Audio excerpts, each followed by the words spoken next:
ખાસ આ વિડીયોને જોજો અને આજ દિવસ સુધી મેં કોઈ દિવસ તમને એવું નથી કીધું કે મારા વિડીયોને તમે શેર કરજો ને લાઈક કરજો. લાઈક નહીં કરો તો ચાલશે પણ શેર જરૂર કરજો, જેનાથી આ સરકારી હોસ્પિટલોની અંદર જે બેઠા બેઠા પગાર ખાવાની દાનત લઈને બેઠા છે એવા કર્મચારીની આંખો ખુલે. સરકારી હોસ્પિટલની અંદર જે કોઈ પણ કર્મચારી બેઠા બેઠા પગાર ખાતા હોય એ ખાસ સાંભળી લેજો. તમને જે પગાર મળે છે એ ગુજરાતના ગરીબ, ગુજરાતના ખેડૂત અને ગુજરાતના મધ્યમ વર્ગ આ તમામ લોકોના ટેક્સના પૈસાનો પગાર મળે છે. એટલે ખાસ વિનંતી કરું છું, દવાખાનાની અંદર તમામ પ્રકારની સુવિધા જે તમને આપવાનો અધિકાર છે અને જનતાને મેળવવાનો અધિકાર છે એ તમામ સુવિધાઓ તમારે પૂરી પાડવી પડશે. હું છું આપનો મિત્ર મોહિન મુલતાની, સુરત. વાત કરવી છે સ્મીમેર હોસ્પિટલની.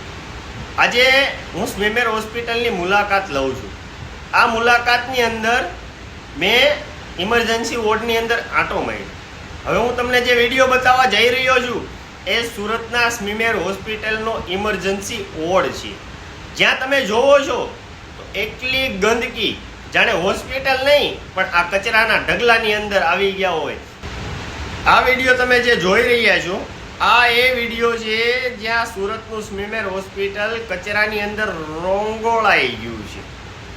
આ તમામ અધિકારીઓ જે કોઈ સરકારી કર્મચારી છે આ જેની ફરજ છે, આ અધિકારીઓને એટલી આંખ ખોલવી જોઈએ કે તમને સરકાર પૈસા આપે છે જે એ પૈસા તમને સુવાના નથી આપતા, એ પૈસા તમને આવી રીતે કચરા કરવાના નથી આપતા.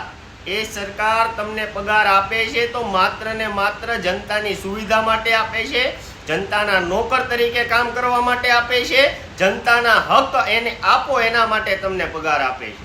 નહીં કે તમારે સુવાના પગાર લેવાના, નહીં કે તમારે આવી ગંદકી કરવાના પગાર લેવાના. અને તાત્કાલિક ધોરણે હું આ વિડીયો ઉતાર્યા બાદ હું આરએમઓ સાહેબને રજૂઆત કરું છું કે સાહેબ તમે આ જે પગાર લ્યો છો એ જનતાના ટેક્સના પૈસાનો પગાર લ્યો છો, સુવાનો નહીં. તમારા હોસ્પિટલની અંદર કેવું કામ થાય છે એનું તમે ધ્યાન રાખો. હું આપને વિનંતી કરું છું સાહેબ, આ વિડીયોના માધ્યમથી પણ વિનંતી કરું છું. હું સ્મીમેર હોસ્પિટલની અંદર એકવાર નહીં અનેક વાર આવીશ અને રાત્રિના સમયે પણ આવીશ ને દિવસના સમયે પણ આવીશ. જ્યાં પણ મને સ્મીમેર હોસ્પિટલની અંદર કે સુરતની કોઈ પણ સરકારી હોસ્પિટલની અંદર બેદરકારી દેખાશે તો તમામ પ્રકારની કાર્યવાહી થશે. તાત્કાલિક ધોરણે તેમનું નિરાકરણ લાવવું પડશે સાહેબ.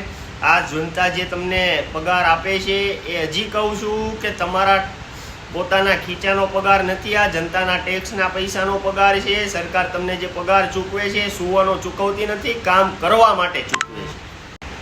આ વિડીયો તમે જે જોઈ રહ્યા છો ને આ વિડીયો મેં લાઈવ ઉતારેલો છે અને આ જ વિડીયો ઉતાર્યા પછી આરએમઓ સાહેબને રજૂઆત કરી. આરએમઓ સાહેબને રજૂઆત કર્યા પછી આરએમઓ સાહેબને આ વિડીયો બતાવું છું. આરએમઓ સાહેબ એવું કહે છે કે હજી હમણાં જ સફાઈ કરેલી છે. આ તમને ક્યારે સફાઈ કરી હોય એવું દેખાય છે આ વિડીયોની અંદર. આરએમઓ સાહેબ પોતે કર્મચારી, સફાઈ કર્મચારીને અને એમના નીચલા અધિકારીઓને ગોતવા માટે વલખા મારવા પડે છે કે એમના અધિકારીઓ ક્યાં સૂતા છે, સ્મીમેર હોસ્પિટલની અંદર કયા ખૂણામાં સૂતા છે. આવા વલખા આરએમઓ સાહેબને મારવા પડે છે.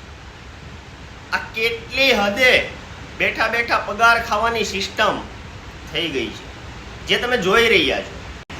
સાહેબને મેં કીધું કે જ્યાં સુધી તમે સફાઈ નહીં કરાવો ને ત્યાં સુધી હું અહીંયા જ બેઠો છું. મારી ફરજ છે જાગૃત તરીકે કે તમારે તમારા જે પૈસા આવે છે એમનું વળતર અમારે તમારા પાસે કામ કરાવીને ચૂકવવું.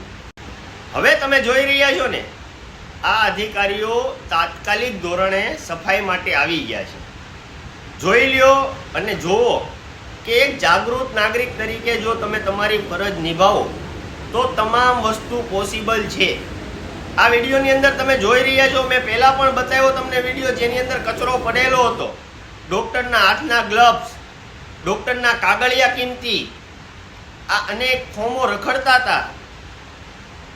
આ બધી જ બેદરકારી આરએમઓ સાહેબને કહીને તાત્કાલિક ઊભા ત્યાં અડધી કલાક બગાડીને તાત્કાલિક ધોરણે આખો ઇમરજન્સી વોર્ડ સફાઈ કરાવરાયો રાત્રે 3 વાગે. એટલે જાગૃત લોકો થશે તો આ સરકારી અધિકારીઓ જે બેઠા બેઠા પગાર ખાવાની દાનત લઈને બેઠા છે આ તમામ લોકોને કામ કરવા પડશે. એટલે અધિકારી હોય કોઈ પણ પણ હું એમને વિનંતી કરું છું, સરકાર તમને જે પગાર આપે છે એ તમામ ગુજરાતના તમામ ભારતના લોકોના ટેક્સના પૈસા ઉપર આપે છે. તો આ ટેક્સના પૈસામાં તમામનો પરસેવો મહેનત હોય છે, તો એમનો આવી રીતે ઉપયોગ ન કરો એટલે હું વિનંતી કરું છું. અને આ વિડીયોને ખાસ શેર કરજો, એટલે બીજી વાર હું સ્મીમેર હોસ્પિટલની અંદર મુલાકાતે જાઉં તો આવો કચરો કે કોઈ પણ પ્રકારની બેદરકારી મને ન જોવા મળે. તમામ લોકો જાગૃત થશે તો ગુજરાતનું પરિવર્તન જરૂર આવશે. જય હિન્દ.